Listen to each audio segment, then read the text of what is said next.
ඇත්ත වශයෙන්ම අපි අද දැක්කා බුදුබල සේනාවේ මහලේකම් ගලබඩත්තේ ඥානසාර ස්වාමීන් වහන්සේ කියනවා රත්න හාමුදුරුවෝ මොඩේ රත්න හාමුදුරුවෝ හට දානමය කරන්නේ නැතුව ඒක දෙක කරගෙන දිනනවා. ඒකෙන් පේනවා මොකද කියලා.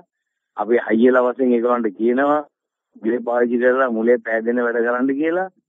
මේ අසත්සාලලත් එක කොහොමද වාඩි වෙන්නේ කියලා අහනවා. අද අසත්සාලිත් එක රත්නහාමුදුරුවෝ වාඩි වෙන්නේ කාරණයක් තියෙනවා. මේ රට විනාශ කරගෙන යන විධායක ජනාධිපති ධුරේ අවසන් කරන්න ඕනේ. ඒක ඉවර කරන්න ඕනේ කියන මතයෙන් තමයි ඒ වන්සලා ඔක්කොම අද එක්කව වෙලා තියෙන්නේ.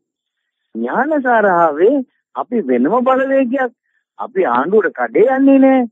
අපි ආණ්ඩුවට විරුද්ධයි. ඒ මතය ප්‍රකාශ කරමින් ඇවිල්ලා දැන් අපි මාධ්‍ය අමෝල දකිනවා මහින්ද රාජපක්ෂ ගානට මිනිහෙක් නැහැ කියන එක බුදුබල ඥානසාර දැන් කියනවා. ඊට පස්සේ කියනවා අපි තරඟ ගිරොත් ලක්ෂයක් ගන්න කියලා.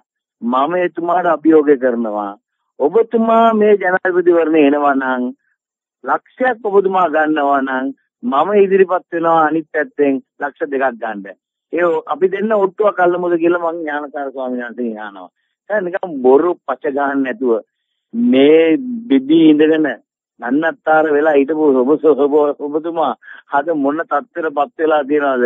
ආණ්ඩුවේ සහ මහින්ද රාජපක්ෂ සහ ගෝඨාභය රාජපක්ෂගේ පීඨෙන් කොරියාවෙන් ගෙනාපු සල්ලි මම එදා කිව්වේ නෝර්වේයෙන් ගෙනාපු සල්ලි මාත් එක්ක විවාද කරලා දෙන්න බැරි මිනිස්සු මගේ නම තමයි කියවන්නේ හැමදාම. මගේ නම කියවන එක අතහැරලා මාත් එක්ක කෙලින් විවාද කරන්න කියලා මම ඥානසාරට අභියෝග කරනවා.